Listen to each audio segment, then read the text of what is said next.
Welcome to Tarot with Bonnie and Peter, where we take the mystery out of the tarot and help you bring this ancient practice into everyday life. In this podcast, we'll talk about life, tarot, and everything in between. So grab your tarot deck, get comfortable, and start your journey to tarot with Bonnie and Peter. Hi, everyone. Welcome to Tarot with Bonnie and Peter. We have something today that we haven't had in quite some time. I actually think it might have been spring of 2025 since we've had a guest here. And today we are thrilled to have Marilyn Shannon with us. So, hi, Marilyn. Welcome. Hello, Peter and Bonnie. It's great to be here. I love talking tarot. Yes, well, so do we. So for the very few people who are watching and don't know who Marilyn Shannon is, just going to give you a little bit of an idea. So Marilyn is based out of Kingston, Ontario, Canada. She is a lover of the tarot and actually has been since it called her at the age of 12. She's a lover of crystal balls, reading for people, and she has had a grip on that divination world since that tender age of 12, and it has never let her go. She's a lifelong learner. She loves to study. She loves to teach. She loves to read tarot. All of those aspects have enriched her life. And the other thing I'm going to add is she's a huge connector and community builder in the tarot world, particularly with her Kingston-based Tarot Lenormand Conference, which will be happening in November of 2026. So with all those words, welcome to us again. And you could add anything if I missed anything there too. So. No, you're very generous. Thank you. That's enough. Is it? Okay. All right. All right. My job is done, and I'm going to hand things over to my podcast co-host. Marilyn, it's such a gift to have you here. And you look so beautiful. I said that to you when you came on the call. I'm like, oh, Marilyn, you look beautiful, but you do. You're glowing. And we're so honored and happy to have you here. And I love that tarot called you when you were 12 years old. Would you mind sort of, filling us in on how tarot called you and sort of how that's evolved up until this point? I can tell you about the evolution. How it called me, I've never quite figured out. I keep asking myself, what was it about tarot? Why did I go to tarot? And, I had a choice of 2 decks, I think, at that point. And I never wanted to put it down. It did get put away for a little while. Because I was weird and I was different and nobody was doing tarot, and then we had kids and all of that. But when I picked that deck back up, I thought, I am never putting this down again. Never. I had a full career, full household of boys and a husband and all of that stuff. But I made time to study tarot because it spoke to me in a way that nothing else did.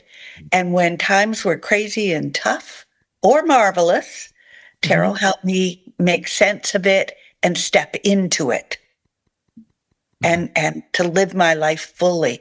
And then I started to read for people, and I used to charge people $5 a reading.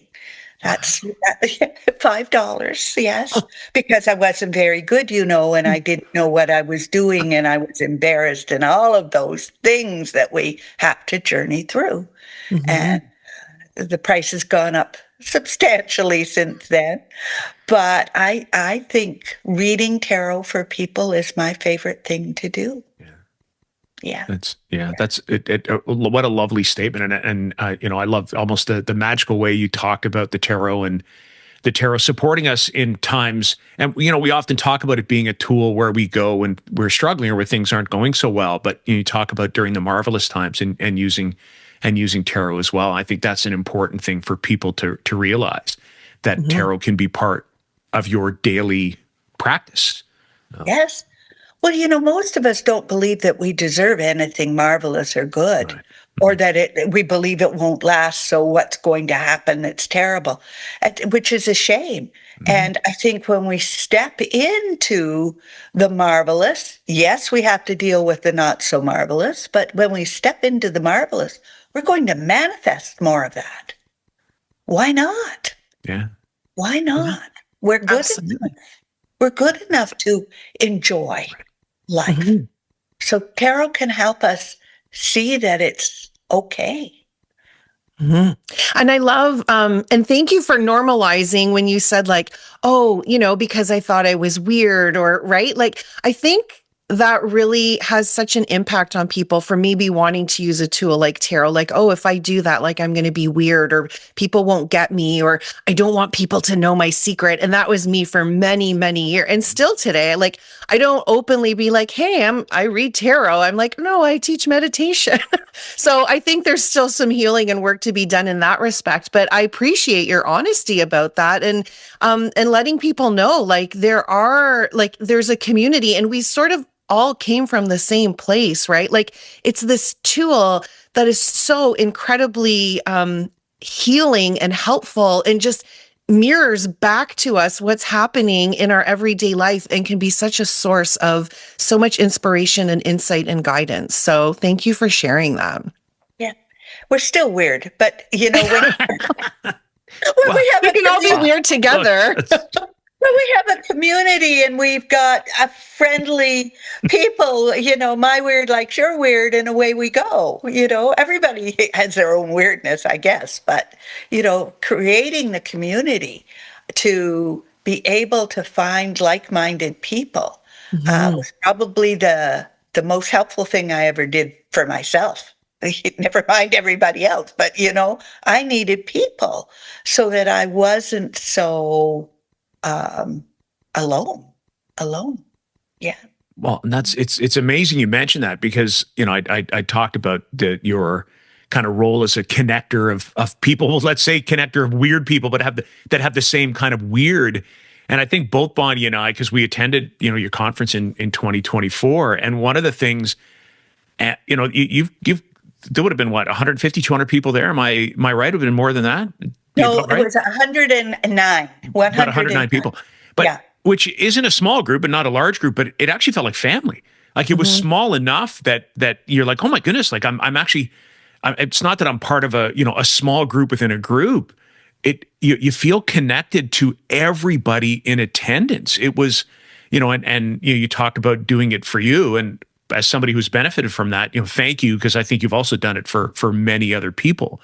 So I'm curious maybe to hear a little bit more about was it like the calling to connect people. I always think is interesting, because you talk about wanting to create your own community, but at what point in time did you recognize that, hey, wait a minute, I might be actually Canadian, or did you? I might be creating a community that other people will benefit from as well. It never entered my brain. I think that, duh, when I look on Facebook and I see people from Alaska connected to somebody in New Brunswick and Yeah. so on, I think, Mhm. we really have created a huge network in our Facebook conference group. Hmm. But it really took that kind of realization before I realized that I had started this. It really started because people would say, well, how do I learn tarot? Or how do I learn how to use my intuition and my psychic tools? And I thought, well, we could do something. And I started doing readings at a little shop here in Kingston called the Purple Door Books and Gifts. It was in Kingston at that time. And so I had a place where I could host classes, and every second Tuesday of the month, we had a psychic roundtable, and people paid $10, and we'd gather around a table or two, and we'd read for each other. And that went on until, I think, last year. It was, a good 10-year run as well. And that group of people became the group who helped me put the conference together. They're my dearest friends. I had a big birthday a couple of years ago. It was all those tarot people that I invited to come to my birthday celebration. And what is marvelous when you're working with tarot and people who are empathic and intuitive, they listen to you. They listen to you. So we became a great group of people who learned how to listen to what that person was saying so we could find the place to start to talk to help them. And in the psychic roundtable, it was just short little readings, but they were profound. You might get 7 or 8, maybe 10 of us giving you a little snippet, and away you'd go. And from that grew connections.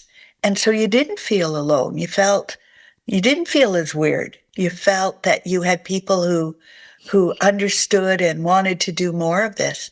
And I've taught tarot all over the place, to big groups and little groups, and crystal ball. I've taught crystal ball even in New York City. And it's always heartwarming when you see people get that, I got it. Mhm. I got it. And you know that, I mean, I watch people who've become very skilled professional readers and think, how marvelous is that? It's such a thrill, to bring people together and help them grow into what they want to grow into, because that's spiritual growth. That's being who you are and finding a way to do it. So, and then the conference was, I wanted to spend time with Mary Greer.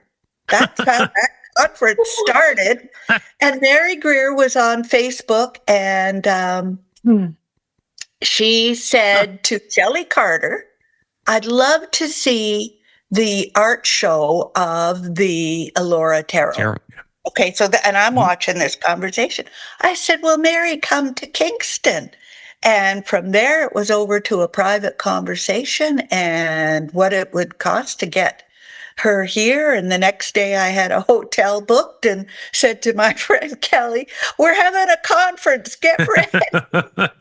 And Mary Kay Greer came, and she sat in my living room, and I ironed her dress so she could do her presentations, because, of course, we ran out of time. And that was the start of the conference. There were only 58 people here. I thought, I couldn't figure out why we didn't have more people. But that was the start of the conference, because I wanted to spend time with Mary Greer. Get her right. So I shared her with everybody. And it took me 3 years. I only do the conference usually every 2 years. But it took me 3 years to recover from that one, because we just squeaked in financially, and stuff. But that was okay. We squeaked in financially, and I didn't lose money. So it was great. And I got to visit with Mary Greer, and we had a marvelous time. Wonderful. Yeah. That's a fantastic story. And then, obviously, sorry, go ahead. No. And it grew, Yeah. It grew. Yeah. Yeah. I was thinking of some of the people that you've, also had either attend or speak, or both. The times that you get people that they go in and they offer what they have through kind of that speaker space, and then they come again as an attendee, or they're as a vendor, or so it's fantastic. Yeah. I can understand that Mary Greer connection, and any I'll hang on every word that she has to say about the tarot. She did the whole weekend. She did tarot on Saturday and Lenormand on Sunday. She just, and wasn't tired at the end. I think Sunday night I'm kind of like, and she was ready to let's go. And one of the things she wanted was to be able to spend time and talk to people. And so that became part of every conference, that Friday night is a social time, and you will have time to speak and visit with the speakers, because that's a huge, get somebody to autograph your book, to say and they're always very charming. They're thrilled to speak to you. It's like, oh, I spoke with the guru of tarot, and it's exciting. Yeah. And their approachability is amazing. For those of us who are fans of the tarot, we think of, the people like, the Mary Greers. I think of Sasha Graham, who was a speaker, and you hold them in such esteem. And then when you meet them, they still deserve to be held in esteem, but they're people, and, it's hi, how are you? And, you're to me, I'm almost fanboying. It's like, you said, what do you mean? Hi, how are you? I'm fine, thanks. Like, it's really kind of interesting. So I think Bonnie Well, and I both had that experience. Anyway. yeah, we were having breakfast. It might have been the last day. Was the So last Peter day? and I were just having breakfast down at the hotel. And Nancy Antonucci, she's like, "Can I join you for breakfast?" And we're like, "Oh my God, yes." Okay. We're like, "Oh my God, Nancy Antonucci is sitting with us." Yeah. But yeah, yeah, the energy was amazing. I remember coming home from that conference and I was talking to some other friends who are not in the tarot world at all. And I was like, I've never been with such a group of people where I felt so held and nurtured. And everybody that was there, it was just such a loving, like, vibration from everybody. And I'm like, why don't we do that more often in life? Like that, like tarot brought us all together and we were all there for this feeling of like learning for, like, there was none of the sense of like competition or I'm better than you or I'm more advanced than you or I'm just a beginner. Like, it was so beautiful and people really coming together for the love of using this tool to help our own, discovery and development. And it filled my cup. Like, it was so incredible. So thank you for offering that. And yeah, to all of the speakers and the vendors and just everybody that was there. It was so loving and nurturing. Thank you. And That's fun. fun. Yeah, I was like, I wouldn't want to be anywhere else. I'm like, this is like my idea of a dream vacation, Totally. being in a room full of tarot people. Well, and I think we were pretty quick to sign up.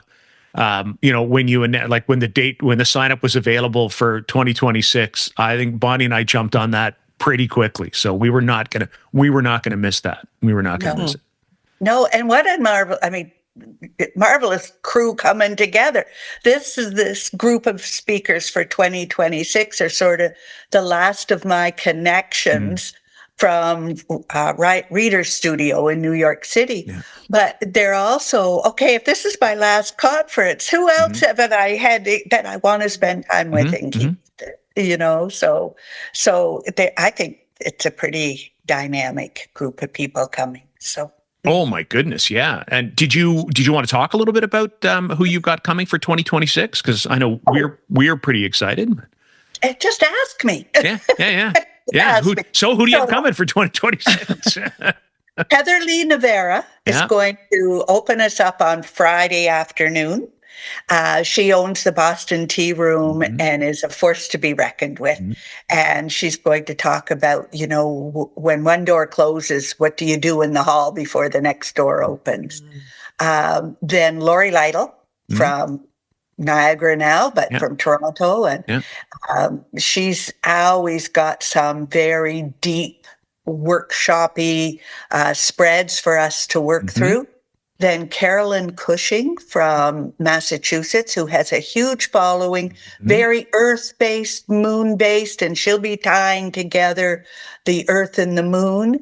Donna Leigh de la Rose, who I think of Lenormand, but she's doing a Tarot Lenormand class. You could use either or both. And what are you missing in your spread? So on a very deep level. And these, you can get, most of these have groups, Facebook groups, teach. They're just incredibly knowledgeable people and generous with their time. And it's Good. exciting. And that's what we found with, because I think 3 of the 4 speakers from last year's conference, we've actually had since, again, you talk about connection. I think we've had them since as guests on the podcast as well. And I know we met Lori there in 2024 because I think she was there as well, having had just created, might have been her second or third deck, and was talking about that and just the generosity of time, any questions that you would ask.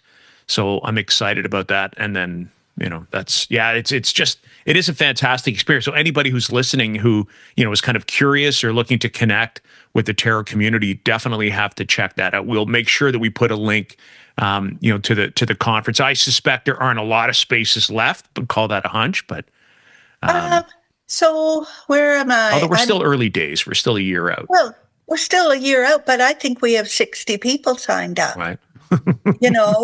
And we have somewhere around 115, if I squeeze extra in, seats. And we do, of course, offer a Zoom If you're not able to get to Kingston, we do Mhm. offer a Zoom um, possibility too. It's casual. It's not, it's not a professional operation by any stretch, but Yeah. it also gives everybody a recording of the talks afterwards. So that's a Yeah. bonus. So No. Amazing. yeah. Yeah. So Agreed. what I can't figure out from the last conference is what happened in that room at night, because I've seen pictures of the lion, because it was a strength year and we had a lion Mhm. statue and a photo op thing. Yes. I did not see very many people take pictures with that strength card lion, but I've seen so many posts and I think that they must have all been out at night with that lion. It could be. I think I have about 25 pictures, with that lion myself. So I'm sure they're on my phone here somewhere. Yes, yeah. I thought, hey, so lots goes on, even though I think I'm in the room all till early morning till late at night.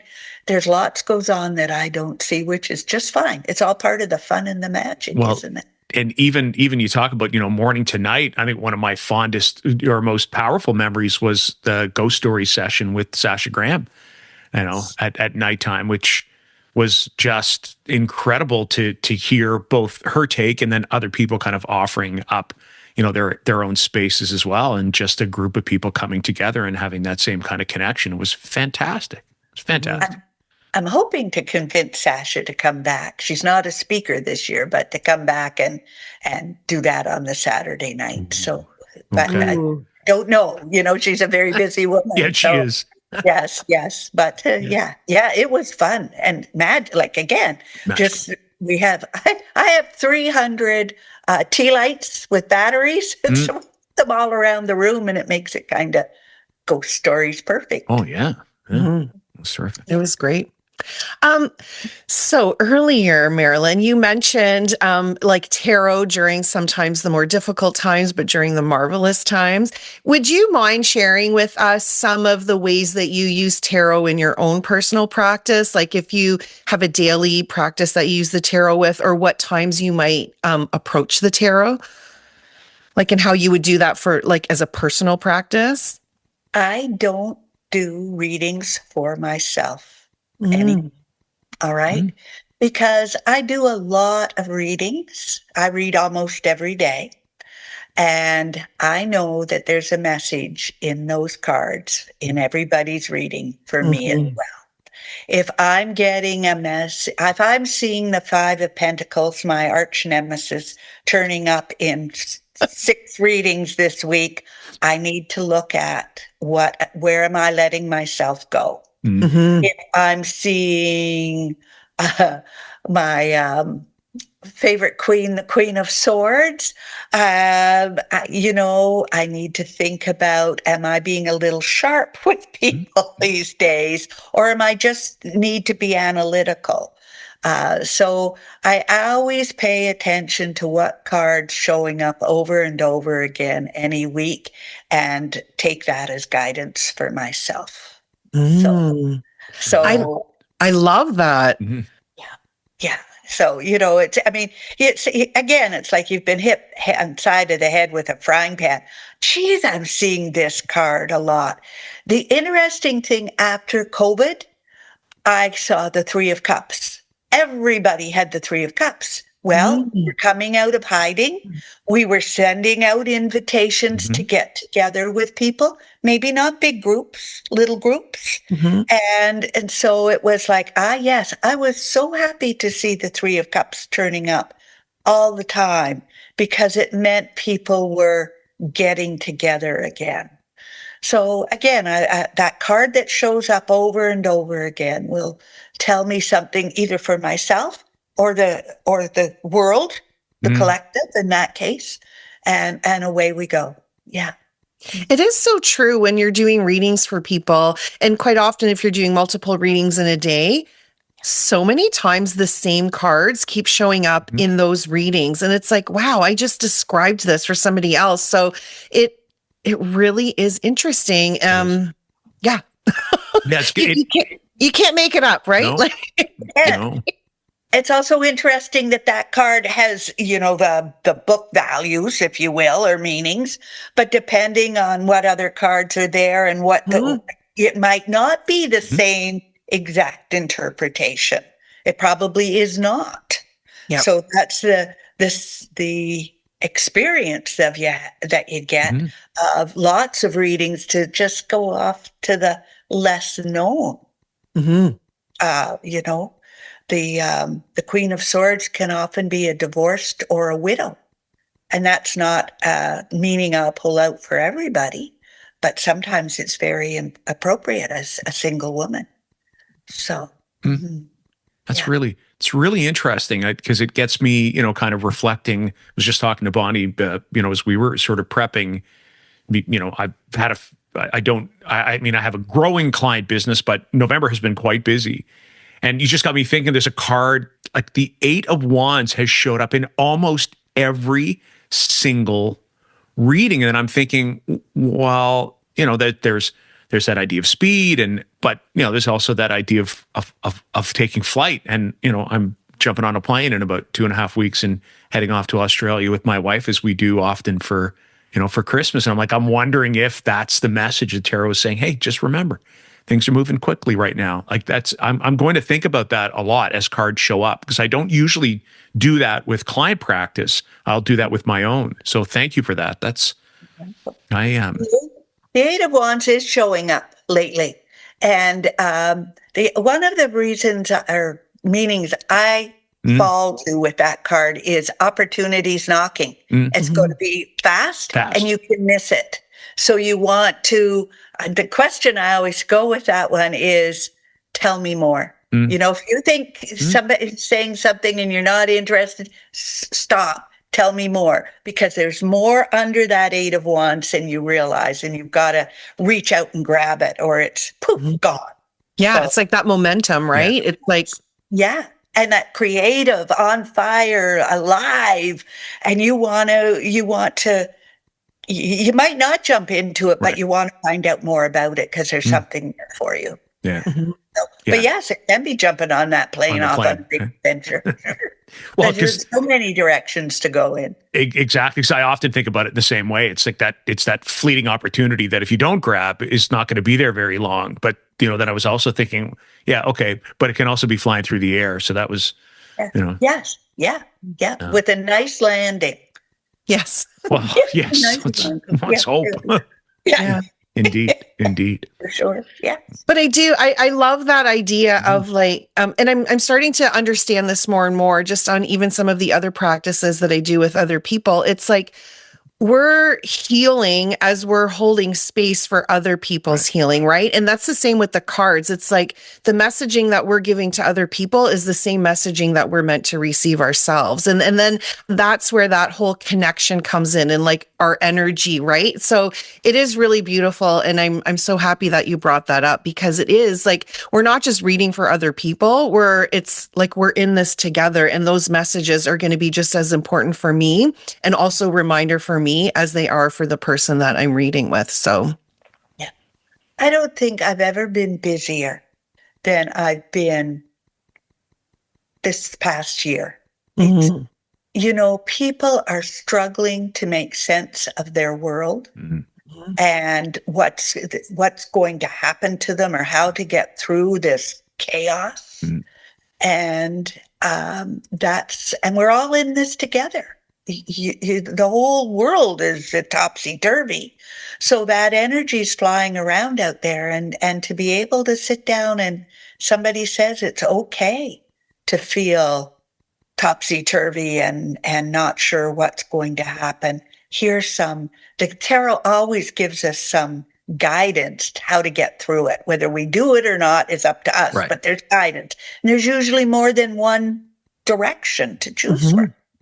And so if we can help each other get through this time, we're doing what we're meant to be doing. Yeah.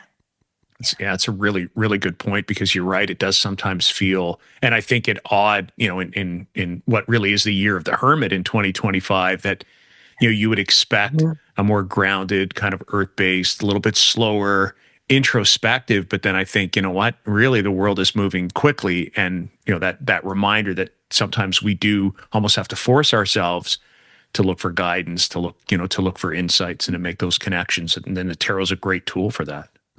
Well, that Eight of Wands is grabbing the hermit's lamp and says, come on, we're going to speed this up or we're going to get left behind. That's a great visual, actually. I love that. I love that as the Eight of Wands is flying by, just saying, come on. And grabbing. Okay, all right. I don't have to be sure where I'm going, but all right. I'm going to look and I'm going to see. I'm going to put some light on this. That's right. I was going to say, I've got the lamp. I can at least see a little bit of what's in front of me. So, all right, go ahead. Go ahead. Eight of Wands, you lead the way. Oh, beautiful. Because nothing's going back. Okay. Nothing's back. Can I ask you a question that might put you on the spot? And if it does and nothing comes to mind, I would be curious because you've done this conference a few times. Are there any stories, funny or otherwise, that kind of stick out about the conference? Ones that you'd be comfortable sharing? I have to figure that, there'd have to be some kind of situations that are either, oh my goodness, how do we get through that? Or how did that happen? I'd be curious whether it's the funniest story or the strangest. Well, let's start with Mary Greer. Okay. So of course she's an American coming into Canada and they're not allowed to make money. All right. So that's always a big concern for me. So she lands in Ottawa and we're staying overnight in Ottawa because she wanted to see the Parliament buildings. So she doesn't, and my biggest fear is they're not going to let her into the country. And so everybody comes out, everybody clears customs and there's no Mary Greer and there's no Mary Greer. I'm the only person standing in the receiving line, as you will. I'm waiting for Mary. And somebody asked me if I'm okay. And so they're allowed to go in and they say they lost. There's a lady in there, they've lost her luggage, they're making arrangements. I thought, okay, she's in the country.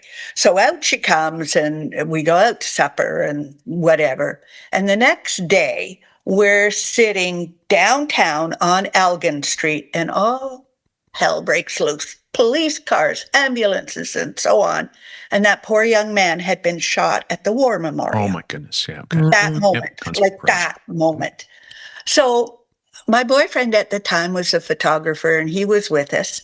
And Mary's ex-husband was a photographer and a news hound and stuff.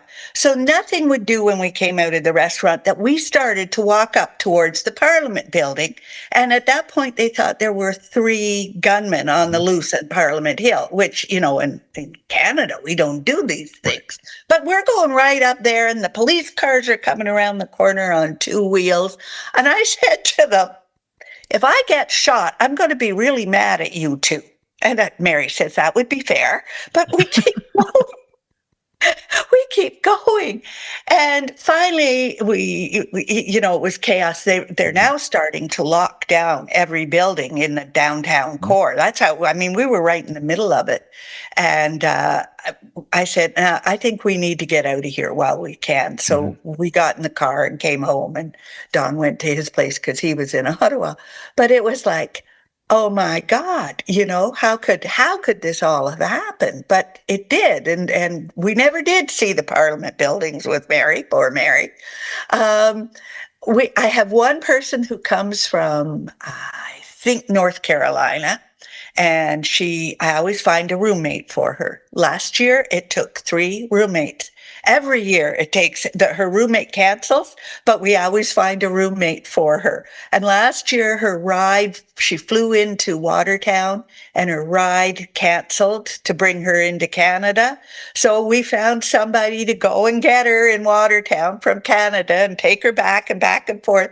So there's all kinds of, and then there's always the people who forgot to make a hotel reservation. And I've always got a room or 2 up my sleeve and we're shuffling people around and don't cancel your room just because you're not coming. I've got somebody to take that.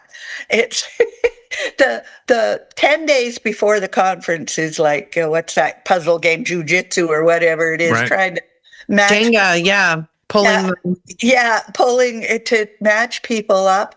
There's always a sadness with the conference, besides the sadness with the War Memorial. But I think every year somebody has somebody who dies and they have to leave and go home for a death. And it's like, wow, and nobody really ever knows that happened.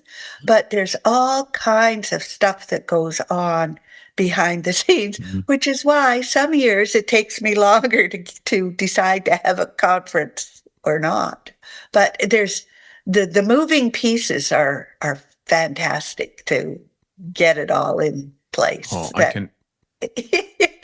And I've learned from Labor Day weekend on, and the conference is until the middle of November. I just do conference. I do readings, but pretty much conference every single day to, have you got a room? And what are we doing? And catering, the list of special diets and stuff. And I'll take my hat off to the caterers because they do a fabulous Oh, job for all those special diets. But we look after all. We make sure the best we can that your food is safe to eat. So, and the so food is yeah, delicious.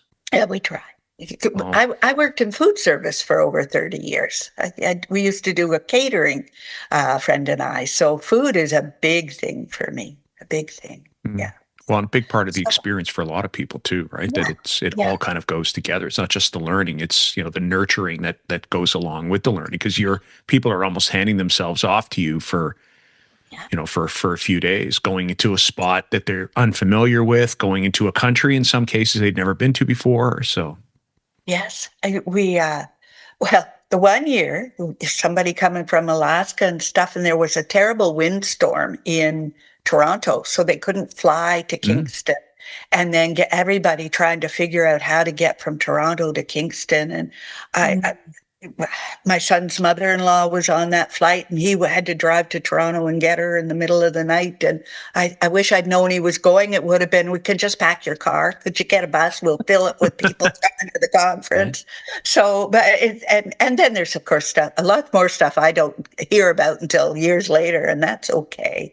But the goal of the conference for me is that people have a rich Mm. experience and that they feel safe and welcome and have a great time, So, of course, one of the funniest experiences is standing out on the shores of Lake Ontario at night, or it used to be in the daytime, for the opening ceremonies, because we're right on Lake Mhm. Ontario. And on a crisp, cold, windy November night, and we have sparklers. It's very enchanting, but it's Mhm. cold.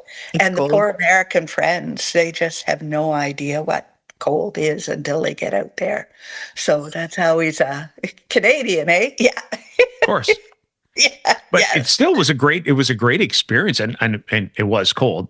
Knew well enough to bring the proper clothing. But Yeah. you're right; it's right. It's literally right on the lake, and those winds coming off Lake Ontario can be. Yeah. The Lake Ontario, the St. Lawrence River, That's right. because that's where it Yeah. starts, and the Rideau Canal. I mean, Mhm. we have so much, and that water's pitch black at night. For me, that's a very special time for me to be able to stand out there with all these people and be off into tarot land. It's just, yeah, I Well, love it. it's your energy, Marilyn, that really makes the conference so spectacular. What I've been learning over these last few years, it's like our business is our energy, right? Like that's who we are. And the fact that your whole mission is just to bring people together in this community for the love of tarot, for the love of growth and healing and all the work that really reflects in the energy of that conference. So you are a huge part of that in making that possible for us because of what you bring to that. So yeah, it's a gift. So Thank you. It's somebody calls it the most heart-centered conference they've ever Mhm. attended. And it comes from my heart because that to get people together obviously is a mission for my life. And it's what could be better for me? Not much. And then throw in tarot cards. Oh oh boy, yeah. and food that I don't have to cook. All right. Although the one year we were to have supper at, I don't know, 5:30 on the Friday night, and it was 5 it was to be on at 5, and at 5 to 5, the caterers hadn't arrived yet. There are moments like that. Okay, I'm on the prowl. Where are they? Yeah. So, yeah. Amazing. All right. It is. Yeah. Are we at that time, Bonnie? I think so. Do we want to? So, Marilyn, at sort of near the end of our episode, we love to pull a card. And when we have guests on, we invite you to pull one as well. So we just pull a card and then sort of give our own insights. It could be what's coming up for you in this moment, because, you know, sometimes there's different nuances in terms of sort of the meaning of that card. But yeah, if you'd love to pull a card, we'll each go around. We'll each pull a card and then sort of share our own insights. How does that sound? Wonderful to me. Yay! How could it not be? We're in community talking tarot. Exactly. All right. I'm the same. I'm going to shuffle, and I think I told you I'm going to use the Winter Season Tarot by Danielle Norman. She's actually, I don't know if you know her, Marilyn. She's a tarot deck creator. She's in the Ottawa area. Okay. And I just stumbled across her deck. This one's called the Winter Season Tarot, but she has the Autumn Season Tarot, I think, which is just the Kickstarter is just passed. But if she's listening, and I know she listens to the podcast from time to time, I'm going to say Kingston is not that far from Ottawa. And, you know, you could come down and spend a weekend with some, you know, with some like-minded tarot people. But I'm using her deck. So it's Her name again, Peter? it's Danielle. I don't know how to pronounce it. It's DANI''EL and then Norman, NORMAN. Thank you. Yeah, and the deck that I'm using anyways is the Winter Season Tarot. She's very approachable. I've reached out to her on Instagram, and she will be coming onto a future episode, you know, later, probably early in 2026, because I'd love to talk to her about this deck. It has resonated with me big time. Speaking of which, I should stop shuffling it and draw a card. All right. Okay. Sometimes shuffling is as important as the rest of the process. I agree. There's something almost meditative about shuffling a tarot deck, right? Mhm. It's just got that physical feeling that can really get you into a space. No. When I'm at loose ends, I may not do a reading for myself, but I'll pick up a deck and shuffle, and I know I can handle whatever it is. Mm. Yeah. That's brilliant. Okay. Well, Okay. everybody's got a card. Yeah, There you go. everyone's Yeah. got a. Yeah, I'm using Tarot of the Witch's Garden by Sasha, there you Sasha go. Graham. Since we've been talking about Sasha Graham today, and she was one of your speakers at the last conference, and I've met Sasha a few times. I absolutely love her. Talk about fangirling every time I see her. So I'm using her deck today. So would you like to go first, Marilyn? Do you want to share your card with us? So I'm using the original Mythic Tarot. Okay. It was the deck that I picked up in 1989, and it's the one I've used on my on my Psychic Roundtable TV show, because it never lets me down. And of course, I manifested this, so we have the Queen of Swords. Queen of Swords. Yeah, Queen of Swords. And you're wearing blue too. Yes, there you are. And I've got a feather behind me for the element of air. Yeah. So this is the Queen of solitary knowledge of know thyself. All right. Queens, of course, have the element of water and love in them. All the 4 queens have that. But she's the least likely to flaunt her love in a gushy, mushy way. All right. She's going to be, do you have a scarf to wear today? It's cold out. Very practical order been given. As I said earlier, sometimes she's the queen who's a divorced or a widow, a woman on her own. But she listens and she knows, and she will come up with a solution when everybody else is floundering. And I think we all need to listen to our inner, wise, analytical, logical, brainiac person, because we all have that inside us, and we don't always want to hear from her. So that's where I think be your own Queen of Swords. She's not going to put up with anything being out of place and out of order. All right. Sometimes we need that. And that's a great way of handling chaos right now. What can I put in order that will help me get through today? That's what the Queen of Swords does to me She's today. she's a beautiful card. I often think about discernment when I think of the Queen of Swords, because I see that idea of compassion that comes from the Queen. But there's the no BS that comes from the sword. She's carrying a sword. That's, there's going to be decisions that are going to be made. She's going to make them out of love. I think you had alluded to that. She's the put your scarf on. I think this is the person, this is what embodies that idea of, I'm going to put rules and boundaries in space, not because I want to limit you, but because I love you.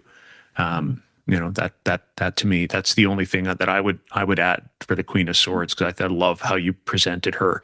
Because some people think she's pretty harsh, and yet they forget there's nothing. There can be harshness, but always with a queen, it's always from water. It's always from compassion. It's always from empathy. It's always from love. Yeah, I love that too. And when the Queen of Swords for me personally is like this, because I think about like all the different sort of strengths the different queens have. And for me, she's the strongest, she's the bravest, right? So it's like when I need that courage or, I need that confidence, it's like, I know the Queen of Swords, she has that energy for me. And also standing in my truth and speaking my truth, right? Like that authentic voice and like really knowing that I can stand in that truth, I can stand in that power, and that it's going to be okay. So I do love Queen of Swords energy. So thank you for sharing that. That's great. And thank you for drawing that. We had talked about the Queen of Swords, and all of a sudden I was like, if I drew the Eight of Wands, I was telling myself that was, I was going to lose it, but I didn't draw the Eight of Wands. So I don't know. What did you draw, Peter? I drew the Five of Swords, though. I got the Five of Swords in my personal reading today. So here's an example of right. Yep. Because it's the Five of Swords actually, and in this card, for those of you that are watching, like when I talk about the idea of winter scene, I think about, because I often think about the Five of Swords as a bit of a depletion, particularly of mental energy, right? This is somebody who's coming to take something that, I think of swords as that whether it's decision making, whether it's our intellect, but it's that perception, it's that idea of thought. And the Five of Swords kind of presents a challenge. In this card, you got deer that are sitting there almost unbeknownst to them. They're feeding away. There's not an awful lot of resources. And this scene has one small deer kind of looking up and noticing the Arctic wolf that's looking at the scene. And so chaos is about to, the scene that's being shown on this card is about to unravel. And I think sometimes that's what the Five of Swords can bring. It can bring a little bit of unraveling of a situation. It can kind of cause a bit of a deficit in our mental faculties. It can make our brain kind of work overtime. I think of the traditional Rider-Waite-Smith, where somebody's hanging on to three, they've got an overabundance of mental stuff, whether they've taken it from someone else, whether somebody's taken it from them. So I often think it's a caution. Fives are often that cautionary card. It's asking us, think about where you're expending your mental energy. Think about whether or not there's somebody or something that's sapping your energy away, or something that's about to take your mental energy away, that's about to cause you to have to think more about a situation than it really deserves. So that's how I kind of see the Five of Swords. But I am open to the support, particularly, of my co-host and of our guests as well. But just I'll hold that up for those who can see. Isn't that what a beautiful card, though, right? Like, it's that just beautiful. This whole deck is just stunning. So, anyways, that's me and the Five of Swords. Anyone else? Five of Swords? Well, I drew the Five of Swords, of course, for myself this morning. Me and fives, Yeah. Fives love to come. Yeah, you like your meeting. fives. Well, you are a five, right? I am a five. Yeah, my life path number is a five. Yeah. So for me, yeah, I love exactly what you said, Peter. And it's always a reminder for me. It's like, what power, like what thoughts am I giving my power to, right? Like when we think of that Five of Swords energy, it's almost like somebody else has the upper hand, or this idea of like defeat, right? Like I've been defeated somehow. So I'm like, what thoughts are really defeating me? What thought, and this, you spoke about this already, Peter, but it's like, me having to sort of stand up. And it's funny with the Queen of Swords, right? Like there's a lot of similarity in that. For me, it's like, how can I sort of stand up to those thoughts that keep me feeling like I can't do it, right? Mm-hmm. Like this defeatist energy that I have inside of me, like, oh, I don't want to do that thing because I'm going to fail. You know, I failed before. Is that going to, you know, if I do that thing, am I going to fail again? So it is really about me understanding what thoughts have power right now, and, you know, what can I do about that to rise above that? Mm-hmm. So Some years ago, this was a card that kept showing up in readings. So it was like, okay. And of course, traditionally, this can be the card. Five of Swords is the card of a bully. All right. Mm-hmm. And I had, bully doesn't seem to fit in everyone's reading, sort of thing.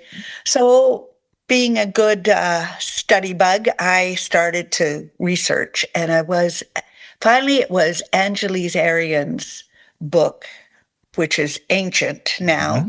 But one of the things she said in that write up for the Five of Swords was fear of failure based on past experience. And I thought, bingo. And you both have said exactly that. And so it's like, for me, that's a warning that we're getting hung up on past experience, afraid to succeed, or that it's going to get taken away from us. And we need to come back to ground ourselves and say, is this experience the same as back then? Mm-hmm. And how is it different? And how can I move forward? Yeah, and I think what better role to combat the energy of the Five of Swords than the Queen of Swords, the one that you drew as well, right? Yeah, they do. Suits do work together if we let let them in. Yeah. mm-hmm. Yes. Bonnie? Okay, you ready? Well, funny that we're talking about, you know, things like work that we love and things that we love to do. I pulled the Eight of Pentacles. Look at that. I love this card. Whenever I get this card, I'm like, oh, right, I'm doing the thing that I'm supposed to be doing. So when I see the Eight of Pentacles, I really see that as work that we love. It doesn't necessarily have to be work that you get paid for, although it absolutely can be. But it's like doing that thing that, you know, the whole, like, time could pass and it doesn't seem like any time has passed when we're doing something that we absolutely love. So this is really like honing your skill, mastering that thing, and just really loving what it is you want to do. So if it is your job, it's like, oh yes, like this feels really good for me. But if it's not your job, but it's something that you're wanting to do, like a certain hobby or starting something new, it's like following that thing that really, feels really good in your body, like you're in alignment with that. So the Eight of Pentacles brings me so much joy because I'm like, yep, I'm doing exactly what I'm supposed to be doing. And it doesn't feel like work. And even though like every day I study and I practice and I'm like you, Marilyn, I love learning. It feels so good for me. So that's my Eight of Pentacles. And I feel like that's what we're doing here. So what would the both of you like to add to that? Go ahead, Marilyn. What would you add to the Eight of Pentacles? Eight of Pentacles used to be my favorite card, all right? Because it's a pentacle. I'm an earth sign, all right? I work hard. But there are two aspects of the Eight of Pentacles. You know, yes, you're working at something you love, but often you're not getting paid enough, all right? So like I said earlier, I got paid $5 a reading. You need to sometimes grow your financial outlook when the Eight of Pentacles shows up. The other thing, again, at the Reader Studio years ago, some young thing stood up and she said, but this person's a workaholic. And I was like, well, so? But I really had to pay attention to that workaholic aspect of me personally. And do I just only have to work? Yeah, well, I think I do, but maybe I don't. So, yes, we love what we do, but it doesn't hurt to get paid enough to take some of the edge off or comforts added. And are we working too much to exclude other pleasures? So that's where I go with that sometimes. Yeah, and absolutely. Depending on other cards that show up with that Eight of Pentacles can absolutely point to like maybe too much work. Yeah. So there definitely is that aspect of making sure it's not consuming your whole life, right? Yeah. And to accept being underpaid. Mm-hmm. Wait a minute. I don't need to accept that anymore. Yeah, I love all of those. For me, the only thing it would be, it's almost a blend between the two. I think sometimes the Eight of Pentacles is a call to ask yourself, you're being lost in your work, where, it's not that you don't love what you do, and it might or might not be that you're not getting properly compensated for it, whether it's, wealth or time or whatever it happens to be, all things that sit inside the Pentacles. It's, are you so consumed in the work that you're losing perspective on other things? So, that to me is sometimes the downfall of that Eight of Pentacles. It's that almost over focus. It's where you talk about workaholic. I think that's an interesting word. Some of us embrace our work, but then it's like, well, is it consuming me, as opposed to, am I over focused on my work? Am I, if I got my head down, am I really focused on it? And am I missing perhaps other opportunities, other aspects of my life? So I think there can be real abundance in that Eight of Pentacles, but it can also be, a card where it's just, a little bit too much, right? When I think of the Eight of Wands and how fast moving that is, that Eight of Pentacles, even though it's not as fast moving because it's in an earth sign, it can still move. So sometimes, we gotta try and slow things down, slow the work or routine, regular part of our day down. So that was it. But I love, yeah. Sir, no, go ahead. If the eights, wherever we go, we have to come back to our center. So if I get 3 8s in a reading, I'm like, okay, we've got to get you back to your center and focused on you. And that Eight of Pentacles can remind us to do that. I love that. That's because you often think of the 8 as almost being, the Ouroboros, that continuous, that never ending cycle. But you're right. There's actually a center to that, and to kind of bring yourself back to the center. That's beautiful. That's an image. I'm going to take that one with me. Talk about a continuous learning experience. Learned a little bit more today. We all learn every day, don't we? I know. Yeah. Well, Marilyn, if our listeners, so thank you so much for joining us today. If our listeners or our watchers, if they're on YouTube, want to learn more about you, where might they be able to find you? So to learn about me, it's kingstonpsychic.com. To learn about the conference that I seem to talk a lot about, kingstonpsychic.net. All right. But either of them, you'll find out more about me. And thank you so much for having me. I love chatting with you today. Oh, look, we loved it as well. And we will make sure that we put both of those sites in the show notes for, people who are interested in either. Yeah. And you know what? I got to introduce Marilyn. So Bonnie, why don't you sign us off? Then I'll hand things over to you and stay quiet here in my little square. Your little corner there. My little cubicle. Well, we want to thank you all so much for joining us. If you'd like to find out a little bit more about Peter and I, you can head over to our website, which is tarotwithbonnieandpeter.com. And yeah, we look forward to meeting with you, seeing you next time on Tarot with Bonnie and Peter. And Marilyn, it has been an absolute pleasure to have you here. And we'd love to have you again if you're ever interested. Maybe we can do a live episode from 2026 conference or something. So we'll have to throw that in the mix somehow. But thank you so much for sharing your time, Marilyn. It's been an honor. And we look forward to seeing you next time on Tarot with Bonnie and Peter.